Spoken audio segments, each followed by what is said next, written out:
Hello and welcome back to my YouTube channel. Hope you are all doing well.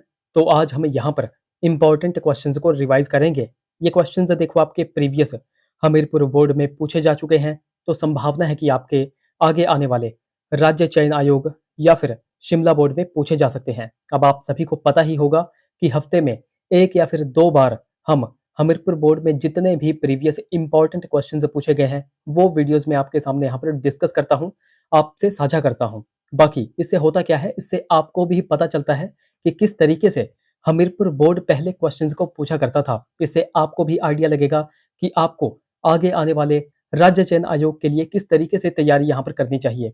अब कुछ एक बच्चे एक दो नंबर से रह जाते थे, तो उनको भी यहाँ पर देखना है कि किस तरीके से वो अपनी तैयारी को यहाँ पर बूस्ट कर सकते हैं और खुद को मेरिट में ला सकते हैं।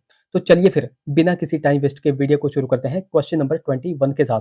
बाकी अभी तक अगर आपने हमारी वीडियो को लाइक नहीं किया है तो जरूर से वीडियो को लाइक कर दें, और अभी तक अगर आपने हमारे चैनल को सब्सक्राइब नहीं किया है तो चैनल को भी सब्सक्राइब करके बेल आइकन को प्रेस कर दें। क्वेश्चन नंबर हमारा 21 है।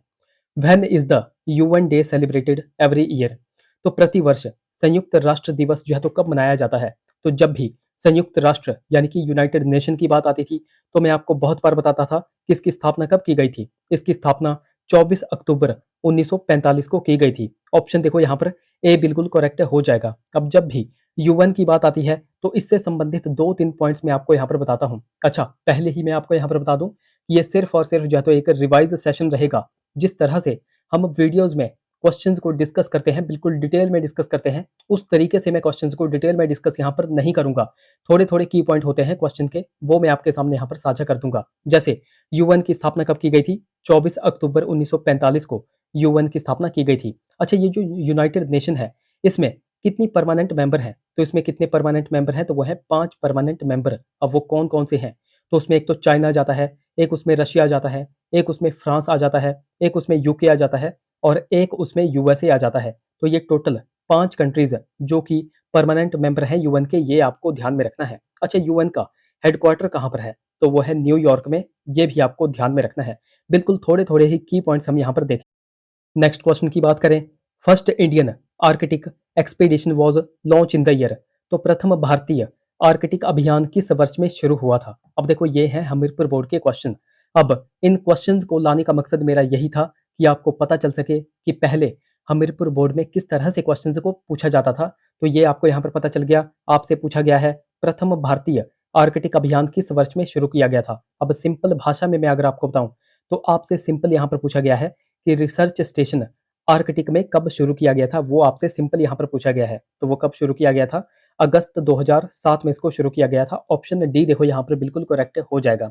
और ये जो अनुसंधान यहाँ पर स्टार्ट किया गया था, इसका नाम क्या रखा गया था? तो इसका नाम रखा गया था हिमाद्री। ये भी आपको ध्यान में रखना है। अब 2007 में इसको शुरू किया गया, बट इसने काम करना जो है तो स्टार्ट किया था या फिर इसको खोला गया था, इनएगोरेट किया गया था 2008 में। ये भी आपको ध्यान में रखना है। ये कुछ एक फैक्चुअल क्वेश्चंस होते हैं जो कि आपसे बार-बार जो है तो पूछे जाते हैं। यहाँ पर हमने देखा रिसर्च स्टेशन जो कि आर्कटिक में खुला था। कई बार आपसे पूछा जाता है कि अंटार्कटिका में कौन-सा जो है तो रिसर्च स्टेशन है हमारा, वो भी आपसे पूछा जाता है। आर्कटिक मैंने आपको क्या बताया? आर्कटिक में हमारा अनुसंधान संस्थान कौन-सा है? तो वो है हिमाद्री। या ये आपको पहले ध्यान में रखना है। और इसकी स्थापना मैंने आपको बता दी 2007 में। अब अंटार्कटिक की बात करते हैं। तो यहाँ पर हमारे 2 जो है तो स्टेशन हैं, 2 हमारे रिसर्च स्टेशन हैं। तो वो कौन-कौन से हैं?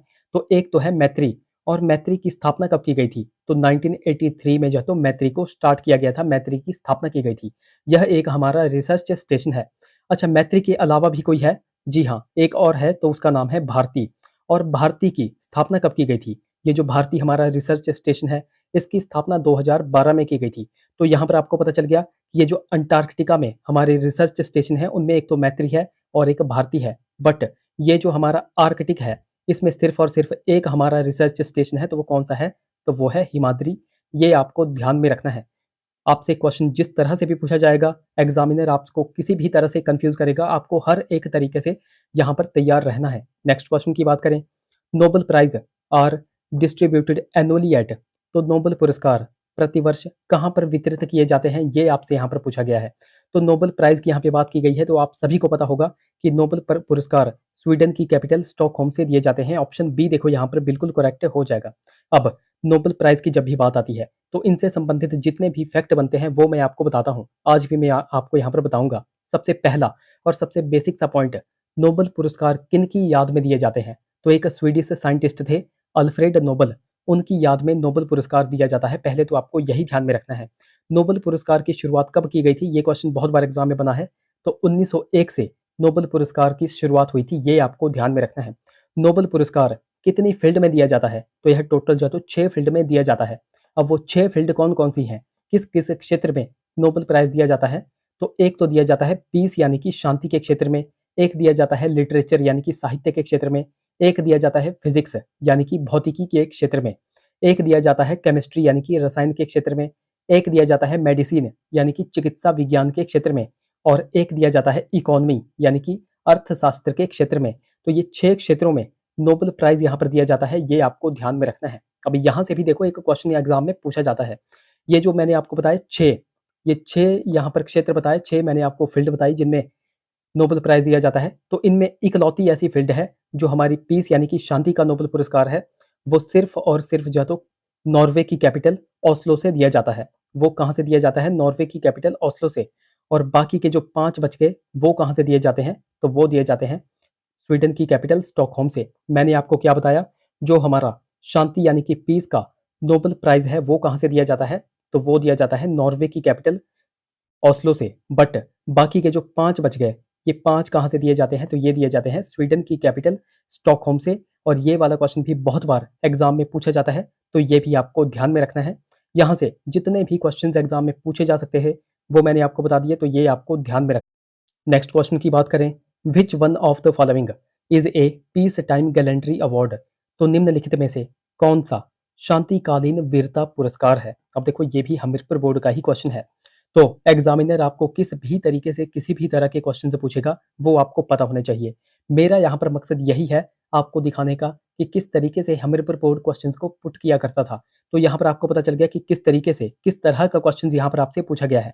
तो आपसे पूछा गया है कि कौन-सा यहाँ पर पीस टाइम गैलेंट्री अवार्ड है, तो वो आपको बताना है। तो सबसे पहले आपको यही पता होना चाहिए कि ये जो पीस टाइम गैलेंट्री अवार्ड है, ये क्यों दिया जाता है?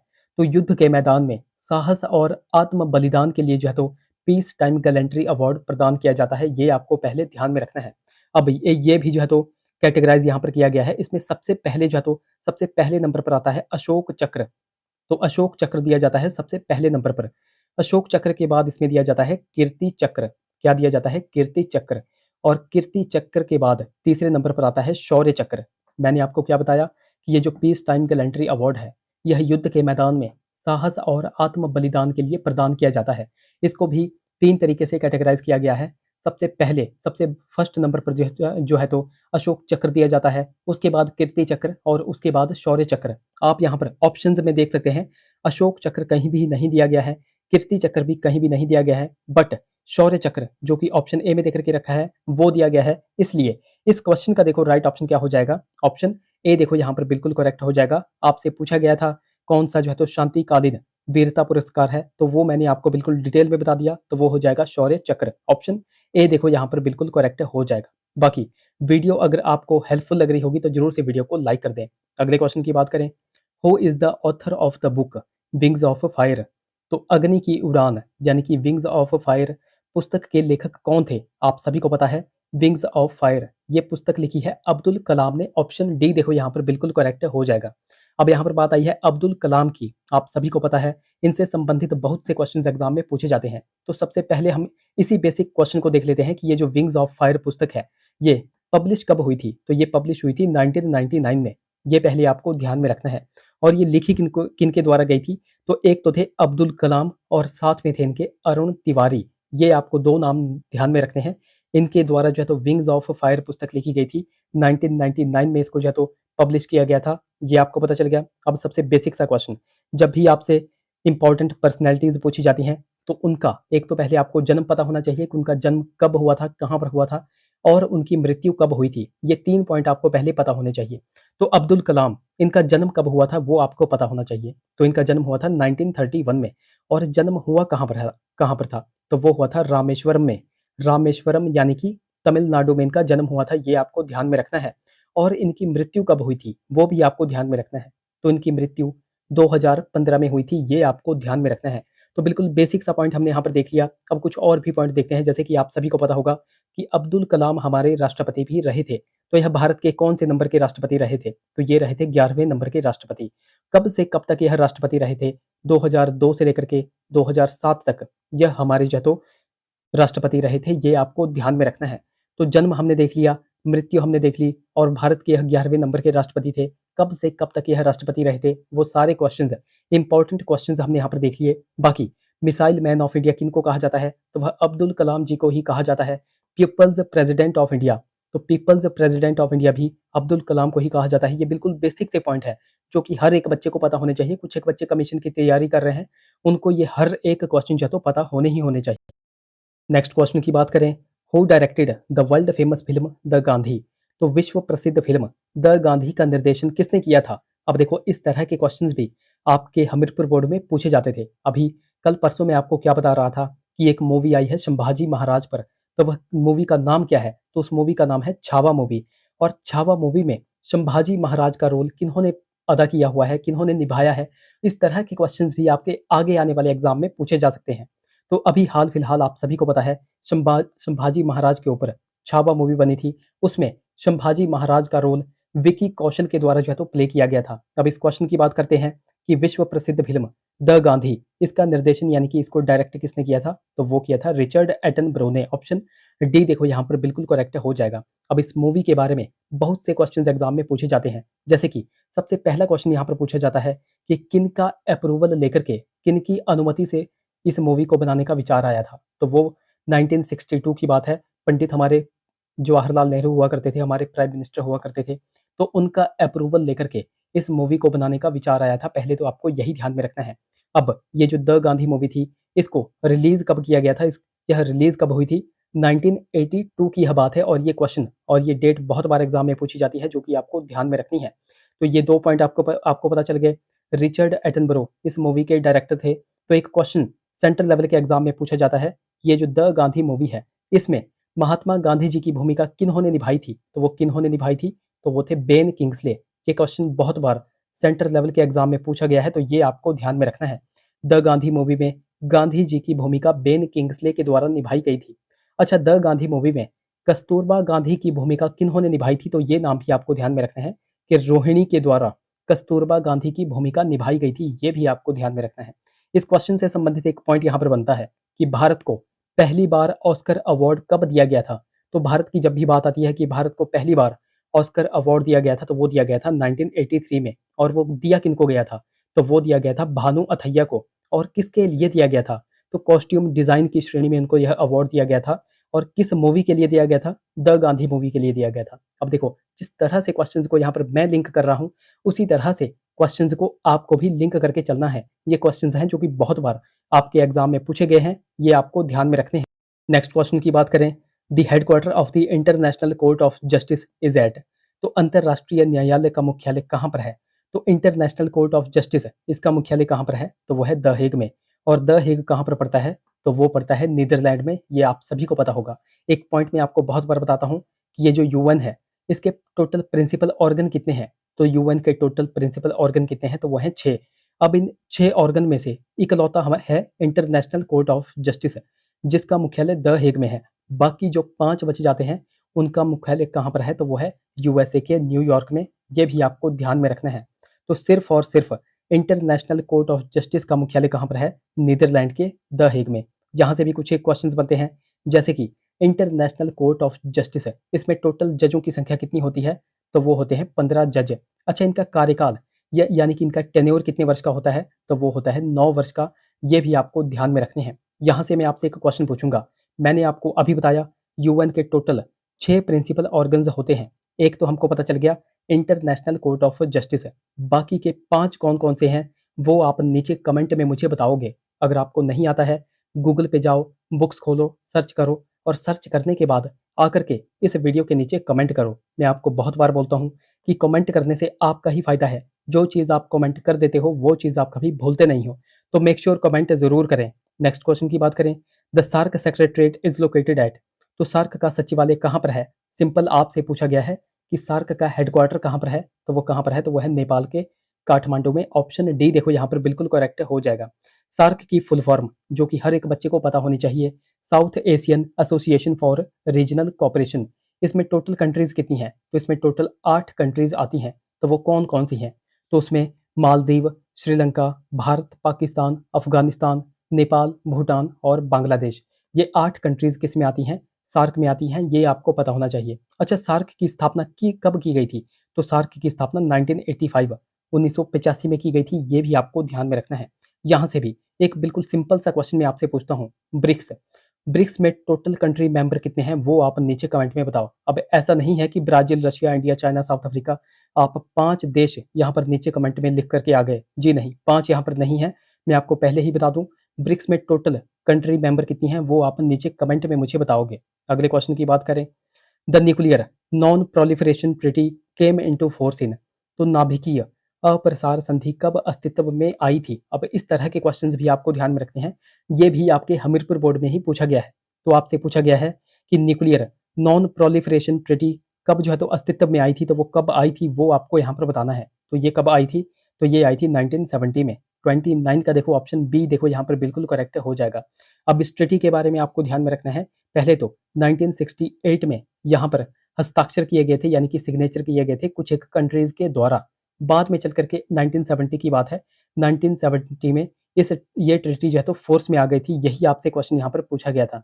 और बाद में चल करके 1995 1995 को इस ट्रीटी को जो है तो एक्सटेंड किया गया था अनिश्चित काल के लिए। ये भी आपको ध्यान में रखना है।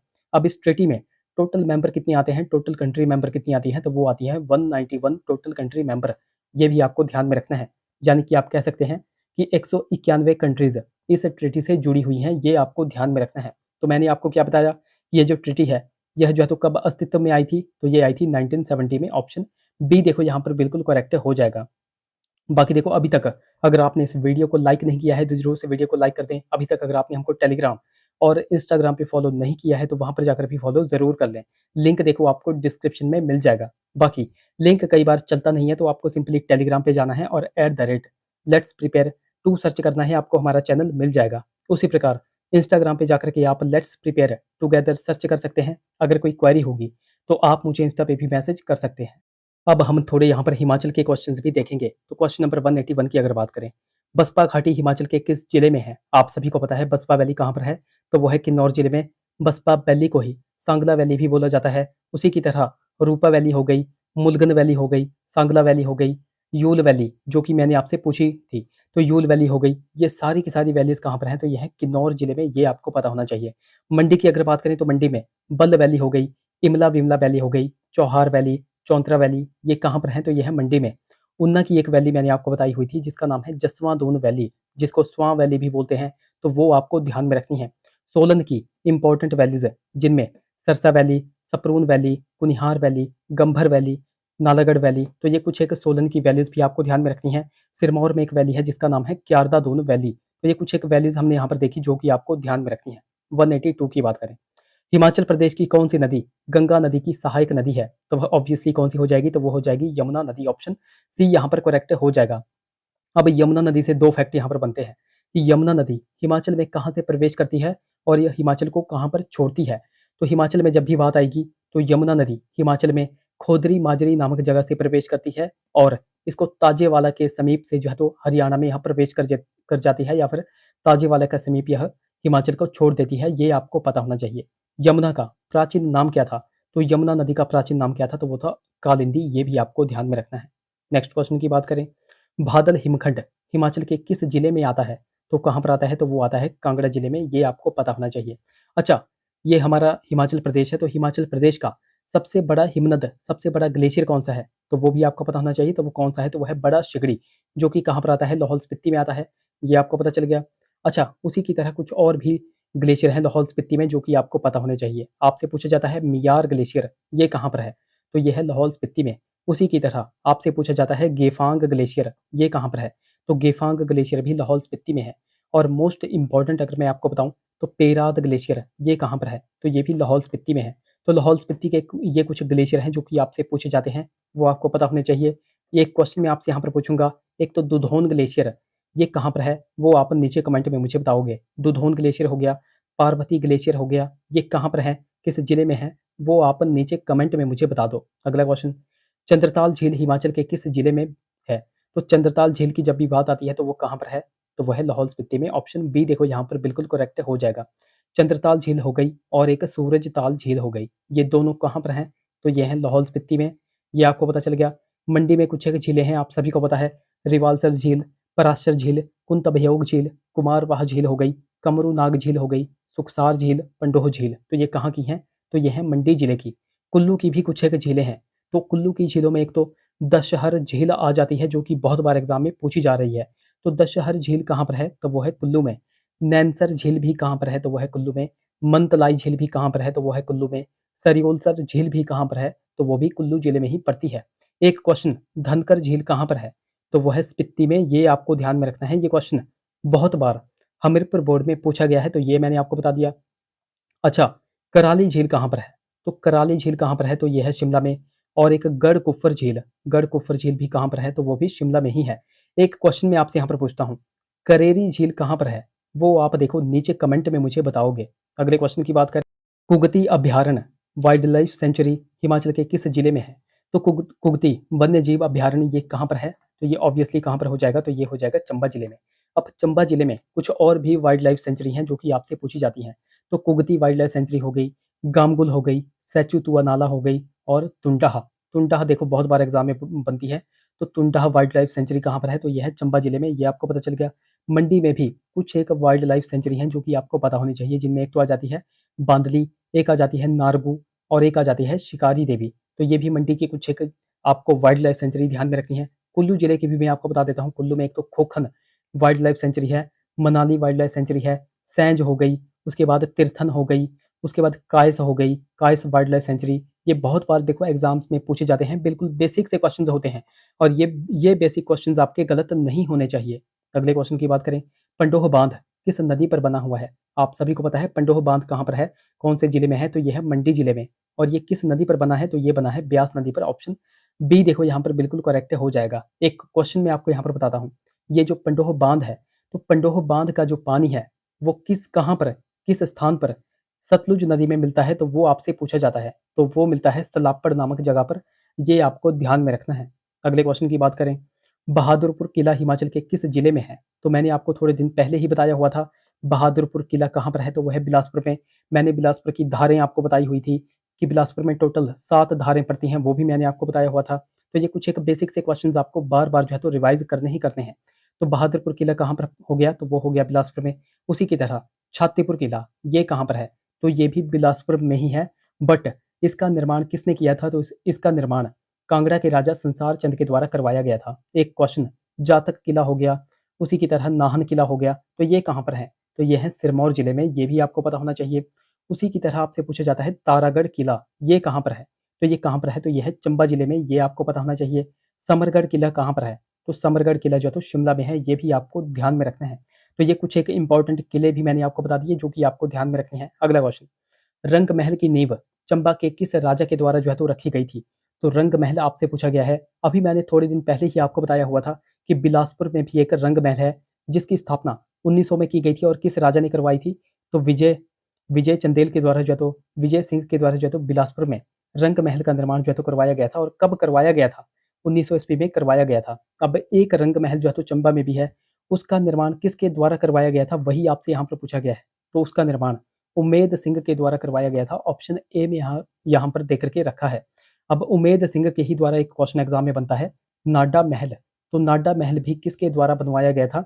तो वो भी चंबा के राजा के द्वारा ही बनवाया गया था। और ये नाडा महल कहाँ पर है? तो ये भी चंबा जिले में ही पड़ता है, ये भी आपको ध्यान में रखना। नेक्स्ट क्वेश्चन की बात करें, जिला सिरमौर का सबसे बड़ा उपमंडल कौन सा है? तो वो कौन सा है? तो वो है राजगढ़। ऑप्शन ए यहाँ पर करेक्ट हो जाएगा। अब ये जो राजगढ़ है, इसको क्या बोला जाता है? इसको आड़ू उत्पादन का यहाँ पर बोला जाता है, यानी कि इसको पीच वैली बोला जाता है। तो पीच वैली जब भी पूछेंगे तो वह सिरमौर का राजगढ़ हो जाएगा, ये आपको ध्यान में रखना है। बाकी अदरक का आप सभी को पता है कि अदरक का हिमाचल में सबसे ज़्यादा उत्पादन कहाँ पर किया जाता है? तो वो डिस्ट्रिक्ट सिरमौर में किया जाता है, ये भी आपको ध्यान में रखना है। उसी तरह आपको पता है मशरूम सिटी किसको बोला जाता है? तो मशरूम का निर्माण, मशरूम का सबसे ज़्यादा उत्पादन जो है तो सोलन में किया जाता है, इसलिए मशरूम सिटी जो है तो सोलन को बोला जाता है। अच्छा, टमाटर का उत्पादन सबसे ज़्यादा कहाँ पर किया जाता है? तो वो भी सोलन में ही किया जाता है। ये क्वेश्चन भी आपके एग्ज़ाम में पूछा गया था। उसी तरह हाप्स की फसल ये कहाँ पर उगाई जाती है? तो हाप्स की फसल ये उगाई जाती है लाहौल स्पीति में। ये भी क्वेश्चन एग्ज़ाम में बनता है, तो ये भी आपको ध्यान में रखना है। अगले क्वेश्चन की बात करें, नेक्स्ट हमारा क्वेश्चन है, डेरा बाबा बड़भाग सिंह गुरुद्वारा ये कहाँ पर है? तो ये कहाँ पर है? तो ये हो जाएगा ऊना जिले में। ऑप्शन डी देखो यहाँ पर बिल्कुल करेक्ट हो जाएगा। ऊना जिले में ही जो है तो पिपलू मेला लगता है, ये आपको पता होगा। ऊना जिले में ही चिंतपूर्णी माता का मंदिर है, जहाँ पर चिंतपूर्णी मेला लगता है, तो वो भी आपको ध्यान में रखना है। तो यहाँ पर इंपॉर्टेंट क्वेश्चंस हमने देखे। आई होप आपको वीडियो इन्फॉर्मेटिव लगी होगी। अगर वीडियो अच्छी लगी है तो जरूर से वीडियो को लाइक करें, शेयर करें, चैनल को सब्सक्राइब करें तथा बेल आइकन को प्रेस करना बिल्कुल ही ना भूलें। तो चलिए मिलते हैं अब अगली वीडियो में। Till then take care.